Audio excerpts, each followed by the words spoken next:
तुझे पता है कि तेरी बहन शादी के योग्य हो गई। तो का करे गांव में नागन पिंड बजवा दे, शादी तो हुई, कुआरी तो रही नहीं। आन न हुई शादी, कल हुई, कल न हुई तो परों हुई, शादी जरूर हुई। तो अब शादी अगर करोगे बहन की तो उसके लिए कोई लड़का बताओ। लड़का कैसे चाहिए महाराज? लड़का हो लगभग 20 साल का, सुंदर होए, बहुत काम बढ़िया होए। काम बढ़िया महाराज हाँ। सांडवा या कलुआ देखियो, 28 तारीख को भर्ती देखने जा रहा हूँ। रुकमणी के इतने बुरे दिन थोड़े ही आएंगे जो सांड वाले के संगे में आओ करे। महाराज जाके दिन बुरे ना 20-25 हजार रुपये मिलते, 7 दिन में 4 भागवत करते हुए। एक छोटो भैया हो रहा जाको दमसुआ हमारे अटक गो देते बाबू देखे। कोई और लड़का बता। इनमें कमी का है महाराज, फेल का ना कर रहे हो। अरे लड़का बता कोई अच्छा सा लड़का देखियो बीच में बैठे कहाँ है जी, मुस्कारे कहाँ है जी? रुक्मणी के लिए पिताजी नहीं चाहिए, पति चाहिए। 20 साल के चाहिए महाराज। हाँ 5-5 साल के 4 ना देख लो। क्यों रे? पूछो महाराज। एक बात बता, पूछो। तेरी बहन 4 बच्चों के साथ जाएगी या एक पति के साथ जाएगी? 5 पति द्रौपदी के नाए। वो पति थे, बच्चे थोड़ी थे। एक लड़का हो रहा महाराज भाई नजर में को है? बहुत सुंदर है, बोलो बहुत पैसा वालो है, बोलो। रिश्ते में खास हमारा सालो है। उसने अपनी बहन तुझे दी, तू अपनी बहनों से दे देगा? क्यों नहीं महाराज, जब बाने अपनी बहन हमें दे दी तो अपनी बहन देवी का पैसा लगा 10-5 रुपया दे देगी, कपट खाए हुए में। अच्छा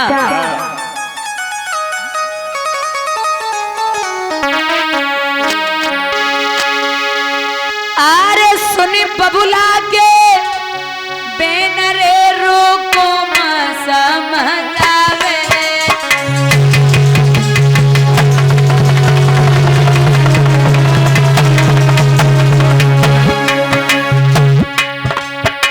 सब राजन में सिर मोर रे शिशुपाल नजर मेरी आवे।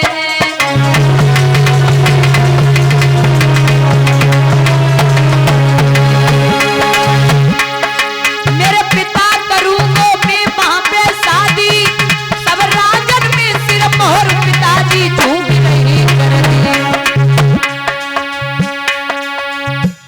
बाबुल करो फिकरिया दूर, दूल्हा सालो बन जावे। बबुला करो फिकरिया दूर के, दूल्हा सालो बन जावे।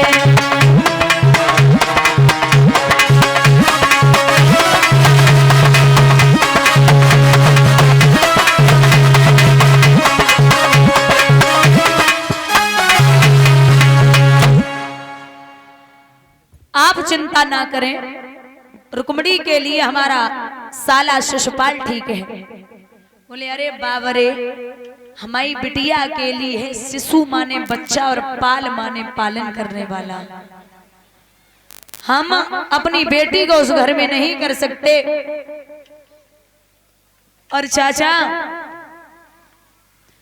बिटिया जब शादी के योग्य होवे ना तो बिटिया की शादी तब करो जब बस समझदार हो जाए, और लला की शादी तब करो जब वो ना समझ हो जाए। बिटिया की शादी तब करो जब बस समझदार हो जाए, और लड़का की शादी तब करो जब वो ना समझ हो जाए, सपा सर्री हो जाए।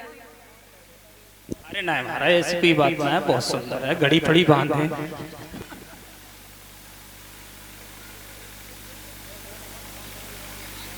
का आंधे का गली 1.5 फुट के धोई भैया। लड़की समझदार हो जाती है तब दूसरे के घर को संभाल पाती है, और जब लड़का ना समझ हो जाए, जब ज्यादा बिगड़ जाते हो ना, तो आजकल के पुरिखा कहते हैं बुजुर्ग क्या मुझे को ब्याह गद्दे बहू आए कि सुधारेगी। जब ज्यादा बिगड़ जाते ना तो तब ही कहते हैं ब्याह गद्दे हो, अब बहू आवेगी मैं सुधारेगी। ऐसो कछु ना हो, जो जिद्दी होते में बहू आवे के बाद ना सुधरते हैं। बहू को 2 साल लगाए देते बहू में सुधरवे वाले ना है। संतान हो जाती वो तब भी नहीं सुधरते भैया। आज शिषपाल की बात सुनी तो कहा कि मैं उसके साथ विवाह नहीं कर सकता। तो रुकुम बोले फिर? बोले हमारी नजर में एक लड़का है। कौन है? बोले उसका नाम है कृष्ण, जो द्वारिकाधीश है। रुकुम कहने लगा दिमाग तो ठीक है तुम्हारा, अरे बुढ़ापा आ गया, शर्म नहीं आती? वो कहां पैदा हुआ, कहां बड़ा हुआ और कहां रहा जाके, उसका कुछ अता पता भी है? मेरे सामने अरे बबुला, और ये चालें नहीं चल पाएंगी। जो ये शादी पक्की होगी तो तलवारें चल जाएंगी। ऐसे घर में शादी नहीं हो सकती। महाराज रोज समझाते हैं कि लड़का देखो तो धन भले ही कम मिले, लेकिन लड़का अच्छा होना चाहिए। यहाँ बेटियां बैठी हैं, इनसे पूछा जाए कि लड़का थोड़ा सा सांवला हो लेकिन संस्कार अच्छे हों और इज्जत करे तो शादी कर सकती हैं। और लड़का खूब गोरो हो, बढ़िया देखने में हीरो लगे और रोज सुबह उठ के गालियां सुनाए, कोई शादी करेगा? कभी नहीं कर सकती। समझदार बेटी, और इनसे कही जाए कि बिटिया थोड़ी सांवली चलेगी, लेकिन गोरी अगर होगी तो तुम्हारी इज्जत नहीं करेगी, सास ससुर का सम्मान नहीं करेगी। तो समझदार संस्कारी लड़का कभी शादी नहीं कर सकता। महाराज कृष्ण की पुजारी रुक्मिणी, उसने सुना है कि मेरे पिता की नहीं चल रही भाइयों के आगे। अच्छा एक बात और बताएं परीक्षित, कृष्ण और राम इनमें अंतर तो है ना? वो भी विष्णु के अवतार है और राम भी विष्णु के अवतरित है। लेकिन तुलसी बाबा और सूरदास बाबा, तुलसी बाबा किनके भक्त हैं? राम जी के, और सूरदास जी कृष्ण जी के। इनमें थोड़ी थोड़ी खटपट होते ही आई है। एक दिन तो ऐसो है गयो महाराज, तुलसी बाबा बोले कि हम खूब कहते हैं मत चोर की पूजा न करो, वो माखन चोर है, बने चुराए चुराए माखन गुजर करी है, तुम राम की पूजा करो। राम हमारे बड़े मर्यादा में रहते हैं और राम जी की आदत है, आपने तस्वीर देखी होगी, जैसे खड़े हैं ना सामने निगाहें होती हैं। और कन्हैया की कभी फोटो देखना, एक पैर टेढ़ा और बंसी मुंह से लगी होगी। कृष्ण की एक सेकंड में निगाहें 100 जगह टिक नहीं सकती निगाहें। तो बाबा बोले कि हम तो कह रहे कि बाकी पूजा न करो, लेकिन तुम मानते ही ना हो, काउ दिन बेइज्जती हुई है तुम्हारी। तो बोले ऐसे कैसे कि हमारे राम जी बड़े हैं। सूरदास बोले हमारे कृष्ण जी बड़े हैं। तो बोले एक काम करो, आज नपाई कर ले, तराजू ले आओ, आज नाप ले। ठीक है, तो तराजू मंगाई गई। एक तरफ सूरदास जी बैठे हैं लड्डू गोपाल को लेकर के और कहा है बोलिए वाल कृष्ण भगवान की। जैसे ही बैठे, अब दूसरे पलड़ा में बाबा को नंबर वाओ, तुलसी बाबा को। तो तुलसीदास जी बोले अब हम बैठे? बोले बैठो। तो बोले बोलिए सियावर रामचंद्र की।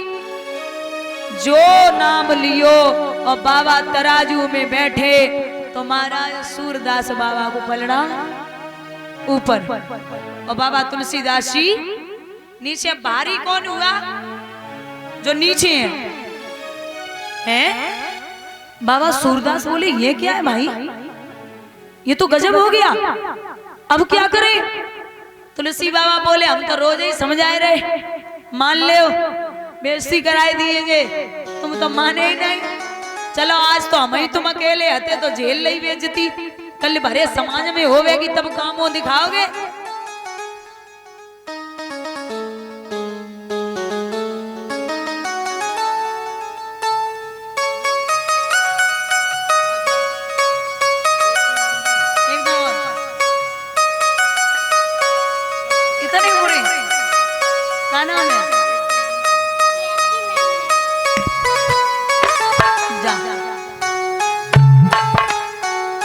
और ये नाम बहुत अच्छा रखा मम्मी ने, देवकी नंदन। 1 से 1 रुपए देवकी नंदन। भगवान सुख और संपत्ति प्रदान करते रहे और देवकी नंदन जी का आशीर्वाद दूसरे वाले पे बनो रहे। भगवान सुख और संपत्ति प्रदान करते रहे, जो इच्छाएं वो पूर्ण हो, ये अभिलाषा और आकांक्षा है। तो भैया सूरदास बाबा ने जवाब दो कि हमें तो पता नहीं था कि ये बहुत बड़ा छलिया है, मेरी समाज में बेइज्जती करा देगा। लड्डू गोपाल को झोली में डालो। और बाबा चुपचाप निकल गए। तो विद्वान कहते हैं कि हर शाम बाबा सूरदास को लड्डू गोपाल जी दर्शन दिया करते थे। आज भगवान तो बोल रहे लेकिन बाबा नहीं बोल रहे। अरे भगवान बोले बाबा सुनो तो, सुनना ही रहे होगा, भोजन उनाई करो। सूरदास ने आज बेइज्जती हुई गई। अरे बाबा सुनो तो, बोले बताओ। बोले बाबा तुम हमारी बात तो सुन ले हो। अरे सूरदास बोले का सुन ले, तुमने तो आज हमारी बेइज्जती